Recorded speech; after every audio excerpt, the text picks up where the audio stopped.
bonsoir, monsieur, madame, on ne dit plus mademoiselle. En tous les cas, vous êtes tous téléspectateurs et vous êtes adeptes de l'émission À Contretemps sur la chaîne Zizata et surtout adeptes de ceux qui m'accompagnent. Bonjour Daniel. Bonjour, ravi de vous retrouver. Monsieur Marajo qui est aujourd'hui à ma droite. Vous vous rendez pas compte? Je me suis transformé en béquet. Il est passé il a pris la place d'Emmanuel Lerina. Frédéric. Bonjour Gérard. Bonjour Christian à tous nos Sanfray. chroniqueurs. Bonjour à tous.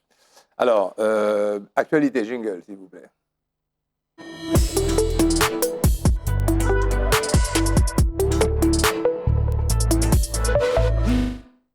La question, la problématique de la vie chère occupe totalement les esprits, le paysage médiatique, la rue, les lieux de colloques et de rencontres.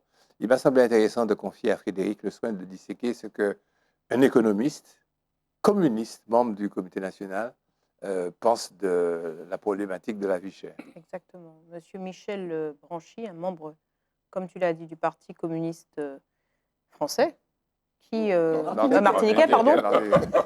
Là, Je voulais voir ça, vous suiviez. Voilà, c'est une grosse faute. Je veux savoir si vous suiviez. Qui donc parle des assises dans un texte que tu m'as communiqué, les assises qui ont mis en lumière une pluralité d'approches face à la vie chère, qui est le fruit d'un système, dit-il, hérité du pacte colonial, d'abord, perpétué par la départementalisation et par l'intégration européenne. Donc, c'est une dépendance structurelle aux importations qui est combinée à des marges opaques de la grande distribution et qui freine l'autonomie de l'économie martiniquaise avec des expériences passées, notamment en 2009, qui ont montré que les baisses de prix sont possibles, mais que dans le temps, elles ne sont pas nécessairement pérennes et sans pérennité parce qu'il n'y a pas de volonté politique derrière ces baisses de prix. Et Michel Branchi ajoute que le modèle actuel privilégie les intérêts d'oligopoles et ignore les réalités locales et qu'il faut donc bloquer temporairement les prix, analyser précisément leur formation et, par conséquent, refonder le modèle économique en valorisant la production locale, ce qui suppose nécessairement une évolution statutaire. Alors, on voit évidemment bien, pour schématiser, que la patte du Parti communiste, à savoir ces deux extrêmes que l'on connaît, le communisme qui suppose une dépendance totale pour les modifications de prix, d'évolution, de statut de l'État, de la part de l'État. Le bras de l'État est le seul bras secourable. Et de l'autre côté, le système capitaliste qui, lui, dit laissez faire, laissez passer, il ne faut absolument pas de mainmise de l'État, il ne faut absolument pas de régulation de l'État et peut-être cette fameuse troisième voie, cette nuance classique qui est celle de l'État régulateur, puisque les vraies solutions, parce que l'État ne doit pas être totalement absent, sinon il n'aurait pas lieu d'être, mais en même temps, tout attendre de l'État, est-ce vraiment la véritable solution? Nous avions vu dans des précédentes émissions, et puis quand on sonde un petit peu les solutions de la vie chère, qu'il y a finalement, oui, une vraie place de l'État au niveau de la vie chère, une place déjà dans la continuité territoriale avec cette atténuation de l'effet insulaire face à l'inflation. Il y a cette dimension régulatrice de l'État aussi avec, on l'a vu sur les régions ultrapériphériques, notamment la région des Canaries, de Madère, l'aide au fret pour réduire considérablement les coûts d'importation. Et puis, on l'a aussi évoqué, et Emmanuel n'est pas là pour le partager, mais je crois qu'on l'a un petit peu tous unanimement évoqué à un moment ou à un autre, la mise en place de cette fameuse zone franche sociale et fiscale pour pouvoir effectuer une relance de l'économie locale, et puis une instauration, je crois, indispensable d'un appel d'air fiscal au profit des revenus les plus faibles. Eddy le mentionne souvent, on est vraiment sur une logique, bien évidemment, de revenus, avant même de parler de logique de charge. Et puis, on le sait en entreprise, ce qui compte, c'est le haut du bilan. C'est le haut du bilan qui compte. Et je crois que même dans nos revenus et dans notre vie personnelle, c'est le haut du bilan qui va faire que nous ne sommes pas chargés dès que nous devons faire des dépenses courantes, qu'elles soient tout d'abord de loyer, il faut le dire, ou de logement, ou d'achat de maison, parce que c'est ce qui prend, je crois, le plus, puis je crois, ces statistiques, de part au niveau budgétaire, dans la vie chère. La consommation de la grande distribution vient après. Et enfin, une politique de revenus et non pas une politique de pénurie. Alors, oui, je suis en partie d'accord avec Michel Branchi sur cette part importante de l'État et de la continuité territoriale, Néanmoins, je crois que tout attendre de l'État n'est pas nécessairement le vecteur d'une toute autonomie pour la Martinique. Toute réflexion sur l'émancipation ou le changement de statut, je continue dans la même idée, la Martinique doit intégrer euh, comment lever des ressources propres, comment gérer les dépenses sociales, comment rechercher de nouveaux partenaires extérieurs pour garantir la soutenabilité financière du territoire. Personne ne parle de ça. C'est-à-dire, mon animal d'eau, il faut changer de statut. Mon animal tête, il faut changer de statut. La vie chère, il faut changer de statut. Et dis, est-ce que tu veux traiter pour moi un sujet que j'ai appelé l'émancipation du changement de statut ou de la prise de responsabilité politique de la Martinique occupe une place centrale dans le débat public. Voilà.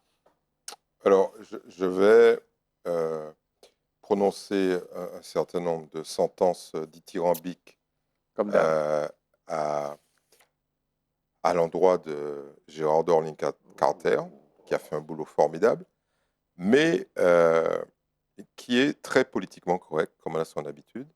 Et puis, il y a quelqu'un qui l'est beaucoup moins, qui s'appelle Carl Paolo, Absolument. qui a enfoncé le clou.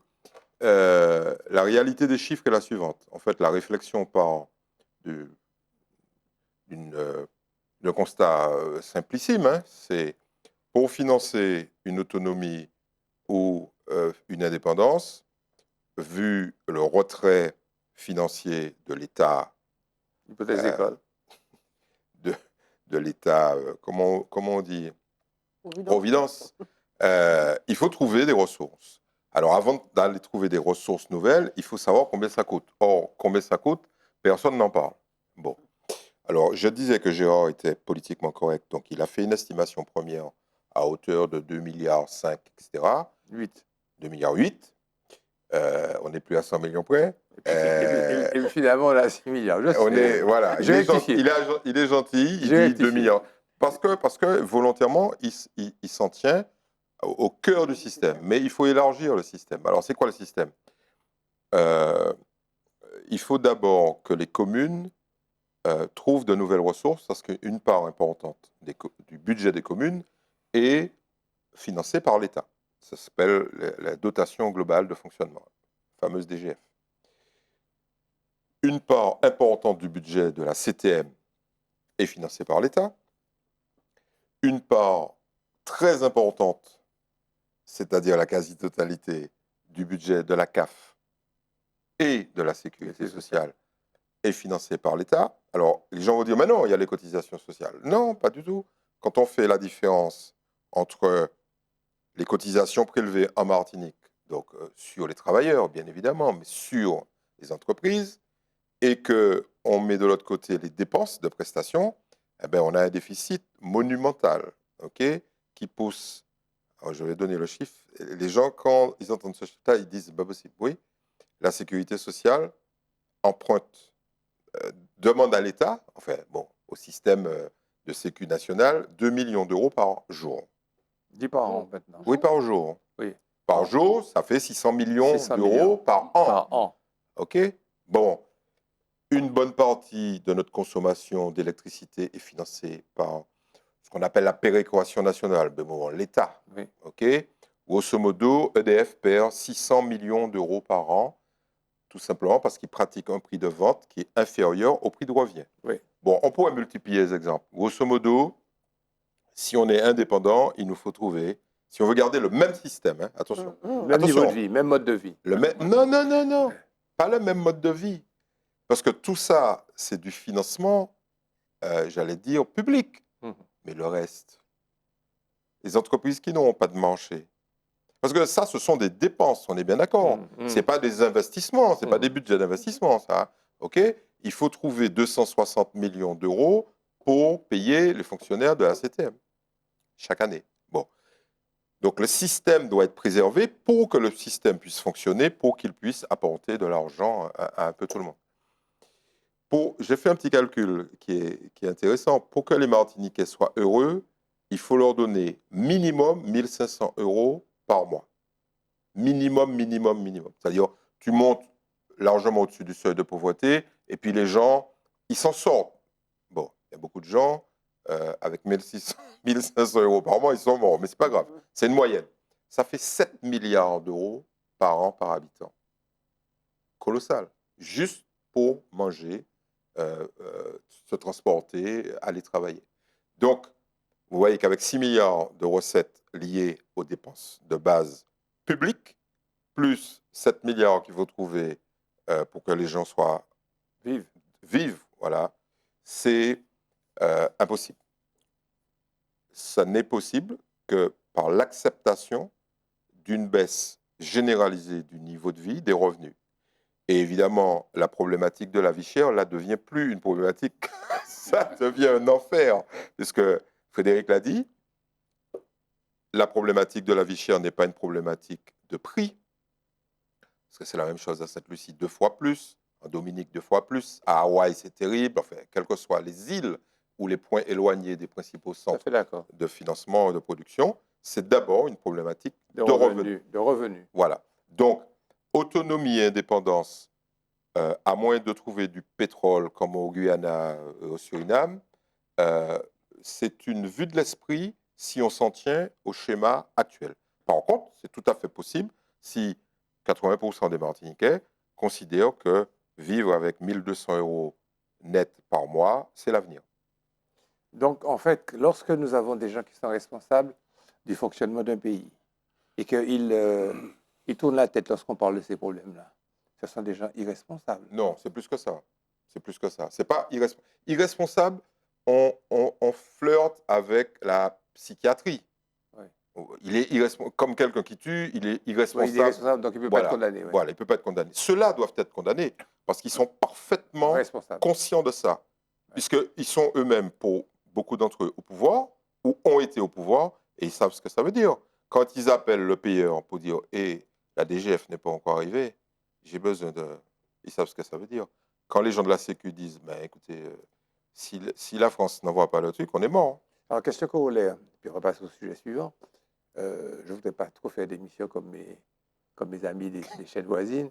Comment faire pour convaincre les gens d'adopter un discours rationnel et cohérent? Ce n'est pas possible d'avoir un discours où on met sur la table les besoins, on voit comment faire, on fait des sacrifices idéologiques. Alors, je vais répondre à ta question. C'est à la fois cynique et un peu pervers.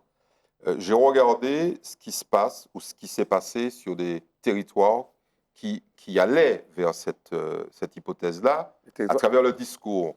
Ce qui met fin à la fumisterie et au mensonge, c'est les catastrophes naturelles.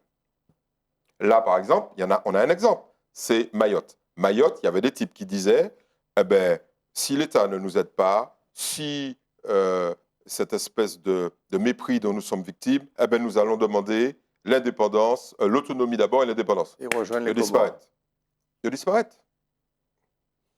Lutte contre la vie chère, outre-mer, la promesse d'une rupture avec la dépendance aux importations s'évanouit. Daniel. Alors, c'est le point de vue qui est défendu en faisant allusion au projet de loi Valls, en disant que ce projet de loi ne répond pas à cette problématique. Alors, je voudrais simplement rappeler une chose. Au niveau des étapes de la procédure, le ministre Valls est venu en Martinique, il a présenté à la préfecture au mois de mars aux différents acteurs politiques les grandes lignes de son projet. Ensuite, au mois de juin, il a présenté aux parlementaires son projet de loi. Et normalement, les étapes suivantes, ça devrait être présenté au CIOM le 10 juillet. Normalement, le comité interministériel pour l'outre-mer qui se tient donc le 10 juillet. Et normalement, il doit y avoir donc une loi qui sera soumise au Conseil d'État et qui sera ensuite soumise au Parlement pour être votée. Donc, c'est une loi qui a des étapes et telle qu'elle est présentée à l'heure actuelle, c'est la première mouture, je dirais, qui, en principe, pourrait être amendée par les propositions, notamment des parlementaires, qui pourraient être faites. Alors, que dit ce projet de loi? Il a quatre chapitres. Un premier chapitre qui est renforcer le pouvoir d'achat en compensant les effets de l'éloignement. Donc, c'est la continuité territoriale dont tu as parlé. Plus renforcer le dispositif des prix en élargissant aux services, pas que l'alimentation. Deuxième chapitre, la transparence. Troisièmement, le renforcement de la concurrence. Quatrièmement, soutien aux entreprises locales. Alors, l'article indique que la critique, c'est que, en fait, cette loi faciliterait les importations et donc elle tendrait à transformer progressivement l'outre-mer en zone de consommation. Alors, moi, je mets un bémol, parce qu'elle ne va pas les transformer, elles le sont déjà. Donc, pour moi, la loi ne va pas les transformer. Et la question qu'on peut se poser, alors moi, je tourne la question dans l'autre sens. La loi ne permet pas de sortir du système, ne permet pas de sortir du système de consommation, ne permet pas de sortir de la Martinique, terre de consommation, terre d'importation. Mais la loi est le reflet de ce que disent, de ce que demande et exprime la population à travers ses manifestations et ses revendications. Et moi, je rebondis sur à la fois ce que dit Frédéric et à ce que dit Terra. Quel est le projet martiniquais qui ferait que l'État donnerait une loi qui correspondrait aux revendications?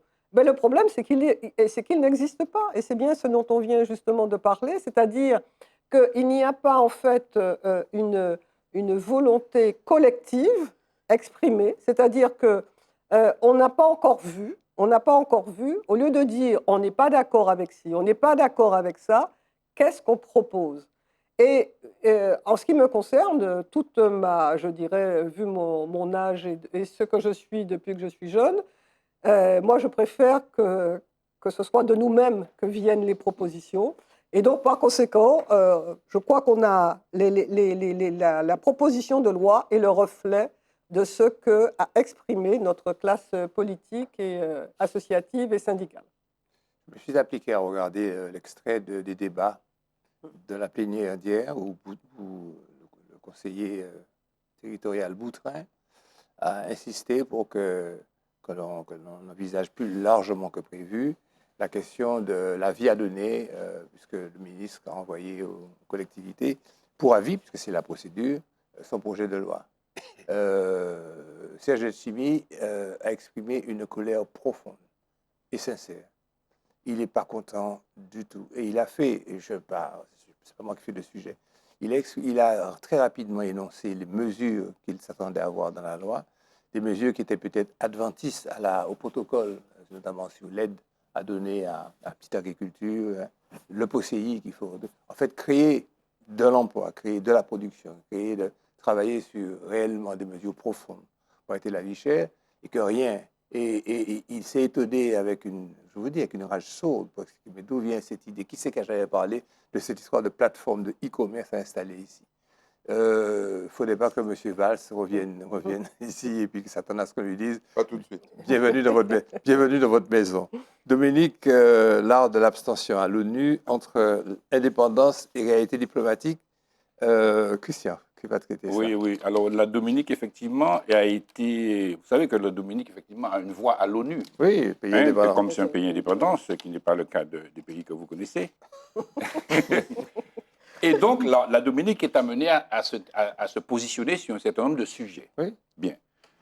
Et il se trouve que dans le cadre, effectivement, du cessez-le-feu à Gaza, par exemple, la Dominique est interrogée, la Dominique s'abstient. Alors, ça peut être étonnant, parce qu'on peut se dire, pourquoi la Dominique s'abstient? Mais en même temps, aujourd'hui, on parle de réel politique. Il faut savoir où est-ce que tu mets les pieds. Parce que tu risques de te brûler. Il faut savoir se taire, parfois. Voilà. Ce qu'on peut dire aussi, c'est qu'il y a une tradition des petits États insulaires de ne pas trop prendre position. Parce qu'il y a des intérêts en jeu. Il faut savoir, par exemple, que la Dominique travaille beaucoup avec Israël. La Dominique travaille avec les États-Unis. Donc, si la Dominique prend une position par rapport à Gaza, forcément, il y aura effectivement un certain nombre de répercussions économiques dans le cadre de relations internationales. Donc, ce sont des sujets complexes pour ces petits États. Il faut être très pragmatique. Voilà, il faut ménager la susceptibilité des partenaires et pour pouvoir rester dans la neutralité. Ouais. Vous connaissez c'est pas une blague, c'est une histoire du VRG. À l'époque, il faisait des showman, des one-man shows. C'était là au petit foutu qu'on fait. Ah oui, ça.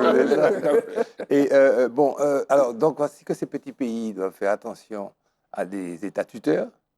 Et voici que nous, on doit faire attention à l'humeur de Paris, de Bercy, dans la façon de... Il ne faut pas qu'on les interpelle trop fort, il ne faut pas qu'ils se fâchent. là, au petit fou, tout comme on On fait. peut se Mais demander pour- quelle aurait été notre situation si on était dans la situation de la Exactement. Dominique. Et on se serait peut-être battu encore une fois. Mais là, il y a un pragmatisme qui est lié à une situation économique, politique et qui Ah non, réalisme. Oui, Ah tout non, à fait. tu as eu Francis Carole, tu as eu le chimie qui aurait dit attention, au papa est trop fort, au diplomate. Tu vas là-bas, mais tu restes tranquille, Mais parce qu'on- On abstiens-toi. pourra se demander sur toutes les questions qui font problème à l'heure actuelle, sur lesquelles on se voit, que font nos voisins indépendants Tout à fait. pour c'est une savoir question. si eux, ils détiennent la solution, puisque Ouais, c'est vers, très bien. c'est vers là qu'on nous emmène. Et on pourrait dire, mais on peut faire autrement. Mais on ne dit même pas, on ne dit même pas quelle est la situation des îles de la Caraïbe. Il y a un indicateur qui répond immédiatement à la question, c'est quel est le poids de l'aide internationale dans les budgets de ces pays. Oui, c'est clair. Le PIB Ouais. de la Dominique, Dominique. c'est 65% d'aide internationale. International. Donc la réponse est claire, Tout à fait. c'est P-bouche. Ça veut dire que dans les 6 milliards dont nous disposons, enfin, peu Voilà. ou prou, il faudrait on aura à sauver par le monde. 4 milliards 4 nous milliards à aller seraient chercher. fournis par d'autres Non, personnes. attends, si tu permets, je ne crois pas que nos voisins, au niveau des salaires des fonctionnaires territoriaux, touchent la même chose. Hein. Non. Je ne crois pas non plus qu'ils aient les mêmes garanties sociales. Donc peut-être que le total des dépenses que tu as faites, c'est... Non, mais le problème, c'est que quand on n'a plus ces salaires, on n'aura plus ces salaires. Si on est indépendant, c'est même pas la peine d'y penser. D'accord. OK? Il va falloir trouver des Mhm. substituts. Avant de faire le jingle société, il faut que je vous dise que je suis totalement, psychologiquement, spirituellement indépendantiste. Mais que je suis aussi concrètement et tous les jours totalement réaliste. Jingle société.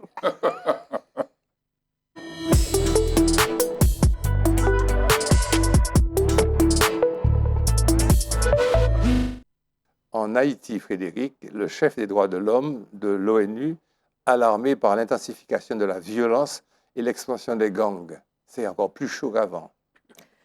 Oui, c'est encore plus chaud qu'avant depuis l'assassinat du président Jovenel Moïse en 2021. Des violences extrêmes à Port-au-Prince avec des gangs armés, enlèvements et pillages, un effondrement de toutes les institutions étatiques et des pouvoirs régaliens, justice, armée, police également, qui est très gangrénée par le trafic de drogue. On connaît cette situation, cette triste situation.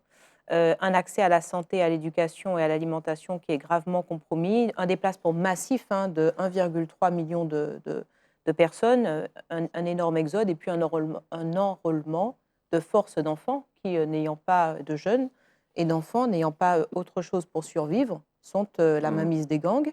Et quand ces gangs sont interrogés, pour ceux qui, bien sûr, veulent répondre, leur réponse, c'est nous sommes au service du système. Alors, on ne sait pas, il ne va pas dire exactement lequel, mais ils sont au service d'un plus grand système que celui qui est uniquement haïtien. Alors, donc, tu parlais de l'ONU et de ce haut parlementaire, de ce haut rapporteur. Les réunions de l'ONU sont sans action concrète sur le terrain. On se souvient en 2010 de l'intervention de Barack Obama à Haïti, qui a beaucoup mobilisé aux États-Unis. On se disait même qu'il y avait des enjeux géostratégiques. On s'est aperçu avec un petit peu de recul que cette intervention était surtout pour, en tout cas, c'est ce qu'on a interprété comme étant au niveau international une contradiction par rapport aux républicains qui ont été sans humanisme après l'ouragan Katrina. Là, en tant que démocrate, géopolitiquement, il s'affirmait de façon plus humaniste. Donc là encore, ce n'était pas nécessairement un effort long terme des États-Unis à l'égard d'Haïti. On a des États-Unis, le Canada et la France qui ont des postures très prudentes, qui pourtant sont fortement engagées dans la géopolitique internationale normalement, et puis une CARICOM qui est peu audible au niveau d'Haïti, malgré la proximité géographique et culturelle et un manque de coordination. Alors, bon, certaines opinions parlent de racisme systémique dans la gestion des urgences mondiales par rapport à Haïti, puisque Haïti, des Noirs peuvent mourir. Quand on compare par rapport à la présence en Ukraine et que l'opinion internationale se mobilise sur l'Ukraine, on voit très bien qu'il y a deux poids, deux mesures.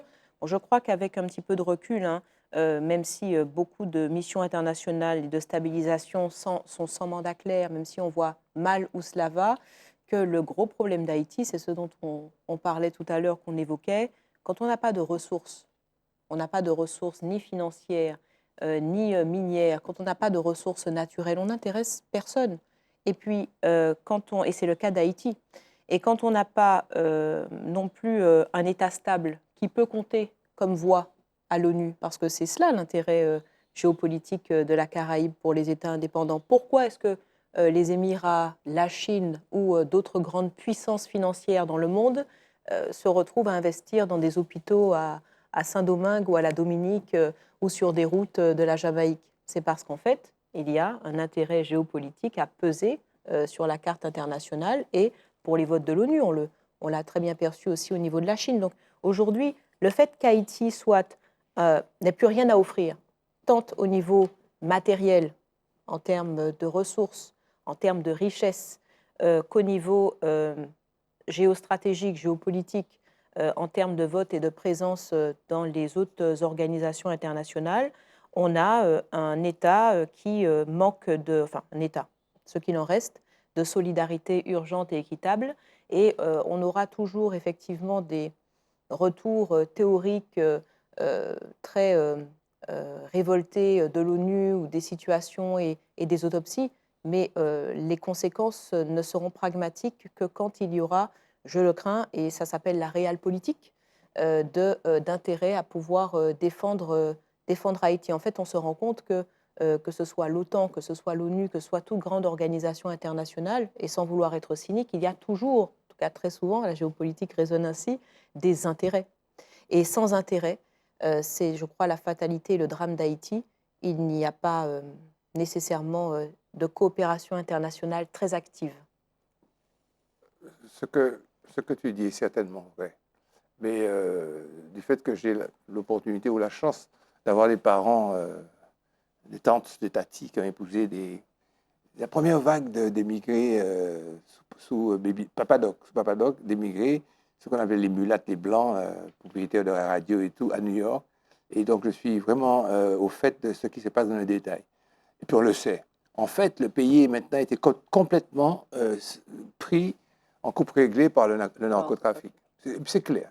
C'est une sorte de grosse plateforme énorme, avec des puissances colossales, cartels, mais un point qu'on n'imagine pas, avec des juges qui ne jugent pas, même si on sait que le dernier président a été tué pour des questions, pour une problématique liée au narcotrafic. Il a essayé de lever le petit doigt pour dire « venez pas trop », me donner ma part. On ne saura jamais. Les juges, ce sont des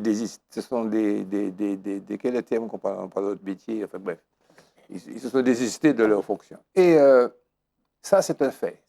Deuxième fait, à l'heure actuelle, Haïti est peuplé on va le dire, de certains Le Pen prolétariat. L'éducation ne fonctionne plus depuis 10-15 ans. Donc, vous avez des gens qui errent et qui vont et qui viennent. Et puis, vous avez aussi ces gangs qui sont en relation étroite avec les groupes de pression économique du pays, qui, eux, qui sont les relais du narcotrafic. Quand la France n'est pas capable de régler le problème du narcotrafic à Marseille, comment voulez-vous que la France, même si on prend une air très courtois et très saillant pour dire on va faire une commission pour réfléchir, rembourser les 150 millions hors, etc. C'est du pipeau pour parler comme il dit qui est présent. C'est du pipeau tout ça. Parce que nous sommes dans un monde qui est complètement bouleversé.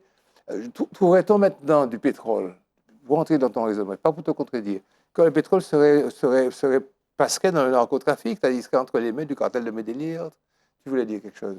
Oui, tu as serré les principales composantes de la problématique. Oui. Il y en a une nouvelle qui est importante, c'est que les États-Unis et une partie du pouvoir local financent maintenant des mercenaires internationaux qui vont régler le problème des gangs, parce qu'eux obéissent à des gens qui ont encore plus d'intérêt. Et notamment, vous avez entendu parler de Blackwater à l'époque en Irak. En fait, les pays occidentaux ne font plus la guerre au sol, ils envoient des mercenaires. Et donc, il y a quelques jours, le Conseil présidentiel de transition a brisé le silence sur le fait qu'il finançait des mercenaires étrangers qui allaient régler le problème. Et ceux-là, ils ne plaisantent pas. Hein. Donc, pour eux, les gangs là, c'est C'est des gangounets et ils vont ratiboiser. Jusqu'à ce qu'on réalise que le Conseil de transition utilise pour pouvoir régler leurs problèmes, parce qu'eux aussi, on les soupçonne d'avoir les mains sales. Sinon, ils auraient déjà fui. Pendant que tu as la parole, une vague d'engagement pour clore la conférence de Nice sur la protection des océans et des mers. Bon, là, je vais être un peu moins politiquement correct. Hein. Mais oui, mais c'est pour ça que je te donne le sujet. Pour qu'on puisse naviguer dans... Vous savez qu'il y a eu une espèce de grand show à Nice sur une conférence mondiale sur les océans, co-organisée. Et notre yole était même là. Oui, il y a une yole de Martiniquaise, tout à fait, qui s'est bien comportée et qui a fait son effet. Alors, ce qui est intéressant, c'est que ce sommet a été co-organisé sous l'égide de l'ONU, co-organisé par le Costa Rica et la France. Okay. Le Costa Rica, rappelons que c'est une petite république de l'isthme centra-américain qui aujourd'hui est totalement gangrénée par le narcotrafic. Et on s'étonne, par exemple, les agriculteurs martiniquais disent, mais moi, nous pas à comprendre. Alors, un kilo yam, moins cher qu'1 euro en provenance du Costa Rica. C'est du blanchiment. On les rassure, les mecs. C'est effectivement pas possible. Vous pouvez pas lutter. Vous pouvez Arrêtez de planter. C'est horrible ce qu'on fait là. Bref. Alors, ce qui est formidable, c'est que quand on fait ce genre de grand-messe, on s'attend à ce que les problématiques majeures soient réglées par la communauté. Moi, ce que je retiens, c'est que la communauté n'en a rien à cirer. Finalement. Ce que j'appelle la communauté, c'est la communauté des nations. Okay, donc, l'idée de base, c'est on crée un fonds, tout le monde met de l'argent et on nettoie. Parce que là, en l'occurrence, c'est de la pollution des océans, la protection des espèces, la protection des aires marines, etc. Eh bien là, non. Dans le texte, à un moment que tu nous as soumis, je crois qu'il y a 800 engagements qui ont été pris la fois d'avant. Okay, donc là, on a battu tous les records. Mais en fait, c'est une succession d'engagements individuels. Et évidemment, une absence totale de coordination. Alors, le must du must que j'ai retenu, j'en ai retenu quelques-unes, la Polynésie française a décidé a promis, parce que là, il faut financer, a promis que la totalité de sa zone exclusive économique, la fameuse ZEE, qui fait 5 millions de kilomètres carrés, c'est-à-dire 10 fois la superficie de la France. La Polynésie, c'est tout petit, hein, ok. Mais c'est comme c'est un archipel qui est dispersé dans des zones complètement gigantesques de l'océan Pacifique, ça fait 5 millions de kilomètres carrés sur lesquels ils ont la responsabilité, en fait.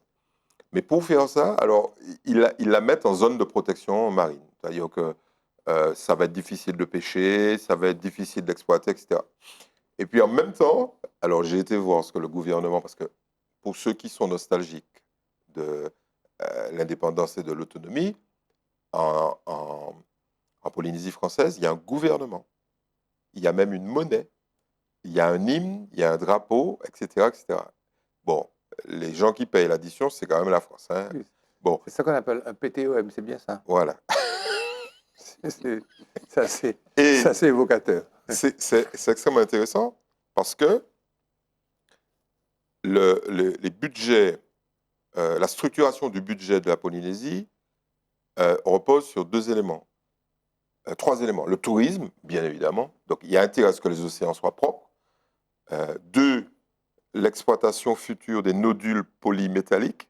C'est-à-dire qu'ils vont aller au fond des océans pour ramasser des espèces de boules dans lesquelles il y a du nickel, du fer, des métaux de manière globale et des métaux rares surtout. Et puis le 3e, c'est la pêche. Donc, moi, j'adore ce genre de truc. Tu vois, la contradiction permanente, c'est-à-dire tu dis, bon, allez, on est tellement généreux qu'on prend la totalité de notre territoire et c'est la plus grande zone maritime protégée du monde. Donc, quand tu annonces ça à Nice, tout le monde applaudit, les gens se lèvent. Mais en même temps, ton budget est basé sur 3 trucs qui bousillent ton océan. C'est pas grave. Alors, il y en a plein. Il y a la Nouvelle-Zélande. Enfin, tous les pays du monde, ils sont allés de leurs promesses d'engagement. Mais quand on fait le comparatif, donc j'ai été voir l'ancien, quand on fait le comparatif, eh ben, quasiment aucun des engagements tenus il y a quelques années, enfin, annoncés il y a quelques années, n'ont été tenus. Bon, alors, c'est quoi la solution? Parce qu'il faut qu'on arrête, puisque nous, en Martinique, on a 45 000 km². Fabuleux! C'est 45 fois la Martinique sur l'océan. Et ça nous appartient. Enfin, ça nous appartient. Oui. Ça appartient un peu à la France, beaucoup à la France et un peu à nous. En fait, ce qui est terrible, c'est qu'il n'y a pas de lien entre le territoire et sa mer. C'est ça qu'il faut d'abord créer. Les gens, dès que ça dépasse 5 km, donc ils ne voient plus rien, c'est-à-dire qu'ils sont à 5 km, ils ne voient pas d'horizon, enfin de terre, sauf la Martinique évidemment, ils oublient. Ils oublient que c'est important. Et donc, ce qu'il faudrait créer, les engagements, c'est d'abord des engagements d'éducation. En disant aux gens, bah, écoutez, aux jeunes, aux enfants, la mer est plus importante que la terre. Voilà. Parce que s'il n'y a pas de mer, il n'y a plus de terre. Très bien. Bien traité, hein. Bien traité, avec une dimension philosophique. On commence quand même à prendre conscience en Martinique de la mer, avec le taux d'Éole, avec... on commence à savoir que la mer, ça existe et que c'est un atout. J'adore cet optimisme. La génération Z née entre 1900, j'arrive pas à retenir ça, entre 1997 et 2010. 1997-2010, c'est la génération Z. Elle a grandi dans un contexte de liberté sexuelle et identitaire inédite, portée par l'essor des réseaux sociaux et des applications de rencontres. Elle a exploré un large éventail de pratiques de genre, mais un mouvement de fond qui s'opère, et c'est ce que Daniel va nous expliquer. Oui, alors c'est le genre de sujet, comme tu dis, que Gérard, la génération Z, ça te dit, mais c'est quoi ça, la génération Z? Alors tu vas chercher et tu découvres, effectivement, comme tu dis, donc c'est entre 28 et 15 ans. Et alors, ils sont surnommés la génération Zoomer. Alors déjà, tu comprends mieux, les Zoomers, qu'effectivement, c'est des gens qui ont un rapport au numérique, aux réseaux sociaux. Exact. Et en fait, ça traite de sujets qui est quand même assez profond, puisque c'est en fait les relations humaines, mais les relations humaines pour voir comment cette génération entretient des relations entre elles, qui soient affectives, sexuelles, et pour pouvoir construire quelque chose. Et il semblerait qu'après cette propension à utiliser les plateformes, les réseaux sociaux, qu'il y ait un désir d'avoir plus de sens, d'avoir plus de stabilité, d'avoir plus de stabilité. C'est ce que les sociologues constatent. Alors, on peut se demander, et c'est la question que tu poses, qu'en est-il de la jeunesse antillaise? Alors la jeunesse antillaise est un peu différente parce qu'on a des cultures, des traditions différentes, notamment en ce qui concerne la famille, avec la famille élargie, l'importance de la mère, de la femme, que ce soit la mère, la grand-mère, la marraine, comme dit. Donc il y a un rapport qui est différent. En ce qui me concerne, ce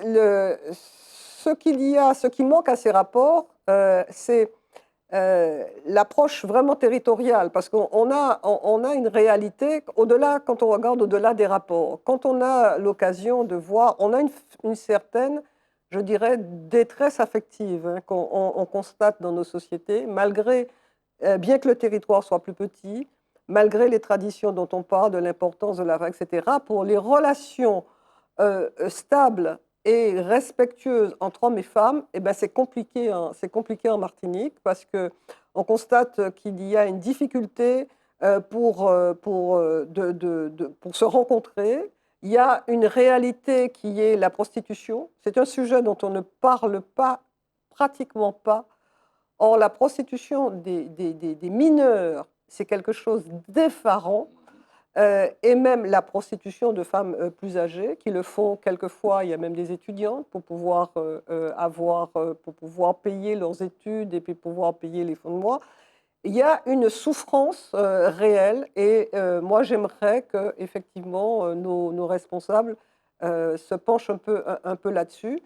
Il y a certainement une relation avec la tendance nationale globale qui est la tendance à vouloir avoir du sens, à vouloir un peu de stabilité. Mais les conditions de rencontre sont paradoxalement plus difficiles ici. Ce qui, à mon avis, différencie cette génération de la nôtre ou de celle d'avant, c'est qu'avec cette évolution, et après être passé par le digital, par les rapports très artificiels et très informatisés, c'est qu'il y a maintenant une quête de sens, une quête de profondeur, une recherche de réels sentiments. Au sein d'une entreprise, maintenant, nous étions dans des réunions de notre association. Tu n'étais pas là, tu étais en voyage. Et c'est un mardi midi, pendant midi, quand Popo, le personnel était en train de stabler le champagne. Et je dis ça au patron qui est là. Il me dit, oh, hier, ils ont fait une rencontre. Chacun, nous avons des Indiens, nous avons des Asiatiques et tout. Il y avait un repas et tout. Et puis, j'avais rendez-vous. Donc, ils m'ont amené mon plat. Donc, le client, une agence de publicité, vous aurez compris que c'est chez Emmanuel Dorinal. Et je me dis, mais c'est extraordinaire. Mais ça fait 15-20 ans. Est-ce que Feu Roger de Jam, qui était patron de cette boîte, est-ce qu'il aurait envisagé un instant que le personnel le boive du champagne pour un prétexte quelconque, un anniversaire, et que la veille, il y avait un repas universaliste au sein de Publidom, etc. C'est l'évolution. Parce que ils recherchent l'authenticité, jamais de ma culture, de mon ça, c'est une partie. plat. Mais c'est évident, c'est bien évident. Il y a cette dimension. Et puis il y a aussi ceux du ghetto, ceux aussi qui vendent la roche au coin et qui, le sens qu'ils cherchent, c'est 2 feuilles, c'est 3 feuilles. 3 feuilles. Donc, juste pour approfondir, de manière très régulière, il y a des études sur les habitudes sexuelles, parce qu'on ne l'a pas dit de manière explicite, mais c'est un peu ça, des Antillais, des Antillo-Guyanais, et ces études, elles sont publiques, vous pouvez les lire, traduisent cette recherche de stabilité, mais il y a quelque chose qui est prégnant au-delà de la stabilité, c'est une stabilité imposée, c'est la misère sexuelle des Antillais. C'est-à-dire qu'on le mesure comment? Sur le nombre de rapports sur une année. Et les hommes antillais, alors contrairement à ce qu'on pourrait penser, sont victimes d'une espèce de discrimination qui se fonde, et c'est extrêmement, c'est terrible, quoi. C'est notamment la discrimination raciale. Ça va même dans les relations sexuelles. Et donc, leur exclusion du champ de la rencontre, ça se voit dans les soirées, ça passe par aboutit à la misère sexuelle. Mon Dieu, nous qu'avons fait jingle, musique.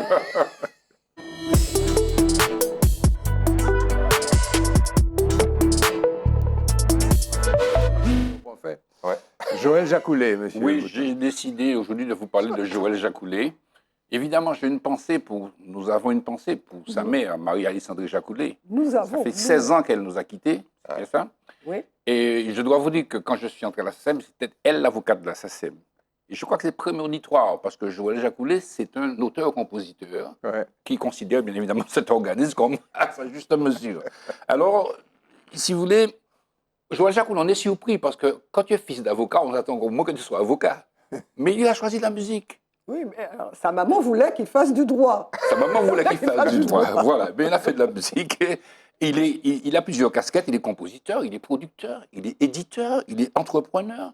Il fait de la photographie, on va en parler. Il est arrangeur, il est réalisateur, il est instrumentiste et entrepreneur. Donc, c'est vrai qu'il a beaucoup de casquettes. Ses premières productions, c'est en 1996 ou 97. Je vais vous inviter à voir un premier succès de Joël Jacoulet. C'est un compositeur, on ne le voit pas forcément sur l'affiche, mais il est derrière. D'accord.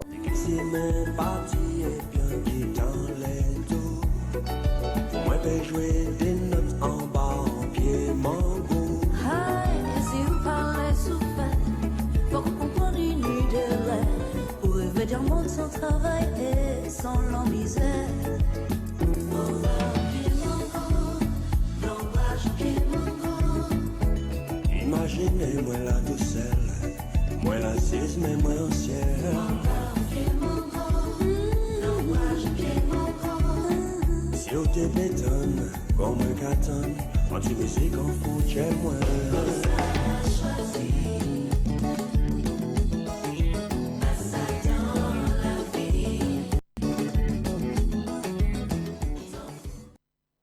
Ils ne sont pas sur le clip, mais les compositeurs, c'est Ali Khoro Kersfanon, Virginie Mousseau et Joël Jacoulet. Ouais. Voilà, L'Amboise en piment gros. Donc, nous saluons notre consoeur, Virginie Mousseau.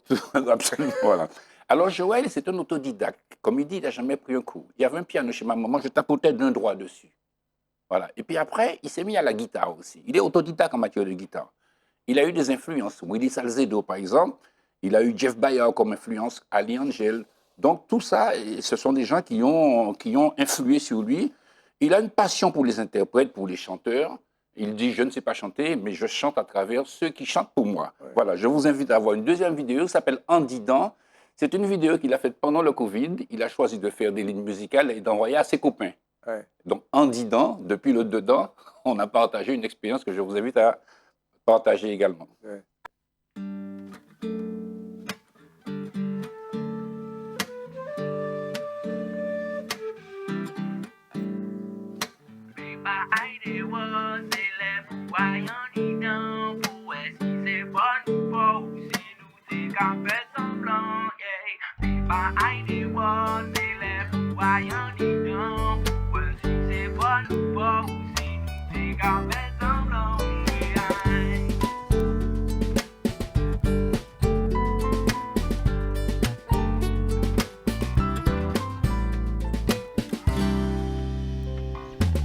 Hier soir, je me suis couchée avec une liste démesurée de choses à faire.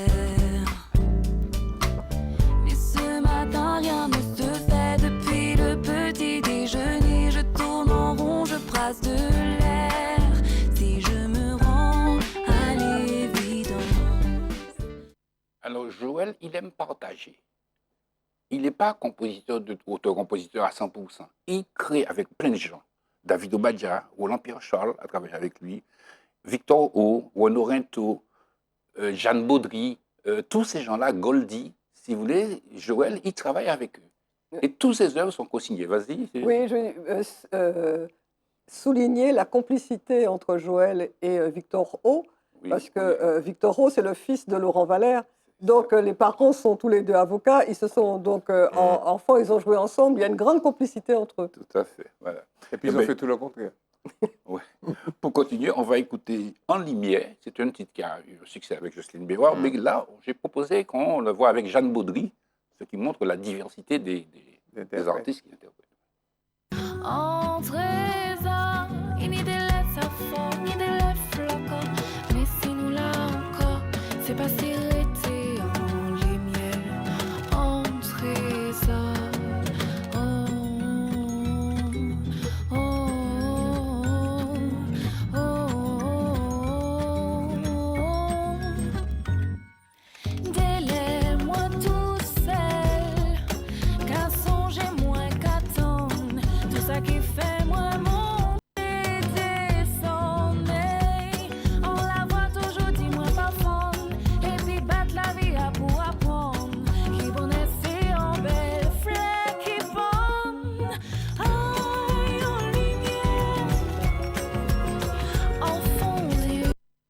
belle chanson.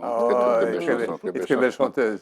Oui, absolument. Alors, j'ai choisi Jeanne Baudry parce que c'est Jocelyne Béroir qui la chante, mais je crois qu'il est intéressant de faire des découvertes. C'est un petit peu l'orientation de notre émission. Alors, je dois vous dire aussi que Joël est amoureux de la photo. Et vous raconter une anecdote, c'est qu'il avait lancé, je crois, un concours de photos pour pouvoir faire un album, je crois, et puis il a découvert une photographe. Il était tellement amoureux de ce que faisait la photographe qu'elle est devenue son épouse. Et ils ont créé un laboratoire qui s'appelle Labo M. Labo M. C'est pas mal. Voilà. Alors, Joël est à l'origine des Duos du Soleil. Il est à l'origine de concepts comme Bicaribéenne. Il a aussi créé le concept Créole Pop.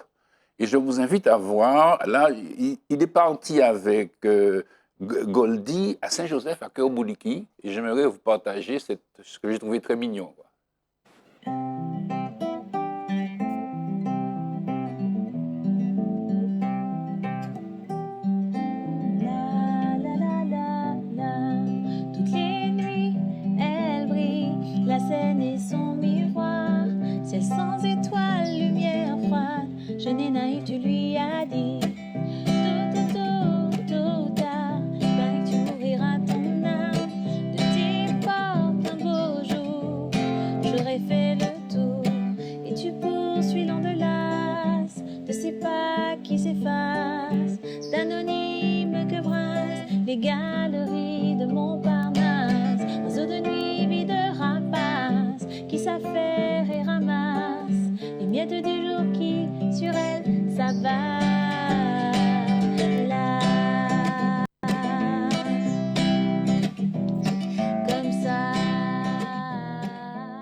pas si vous aimez, mais moi je trouve ça très touchant. J'aime beaucoup l'émotion qui se dégage d'une guitare et d'une voix dans un environnement vert, c'est naturel, voilà. C'est ton côté romantique, ça. Peut-être. C'est apaisant.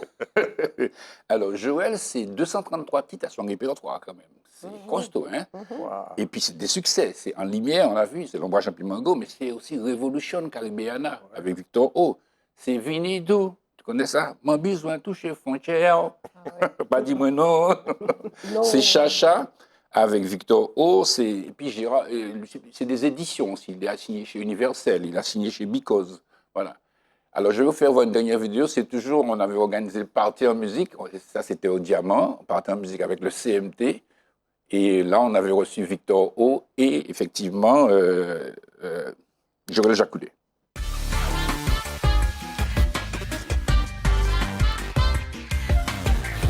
Non, c'est une superbe opportunité qu'on a en ce moment de pouvoir jouer en Martinique dans un contexte sanitaire un peu compliqué où il y a pas mal de concerts qui avaient été annulés.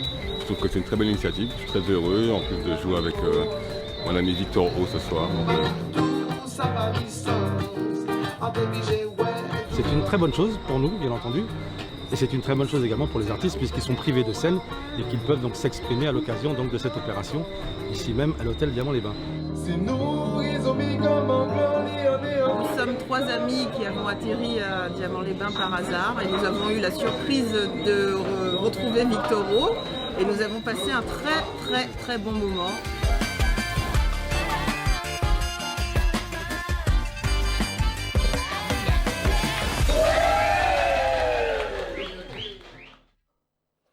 J'ai retenu de Joël, le bonheur ne se mérite pas, il s'apprécie. Voilà. Bravo. J'ai une mauvaise nouvelle à vous annoncer, c'est que vous êtes tous les 4 réquisitionnés pour la prochaine émission. Non, ce n'est pas une mauvaise nouvelle. Non, vraiment. À la semaine prochaine, mes amis. Au revoir.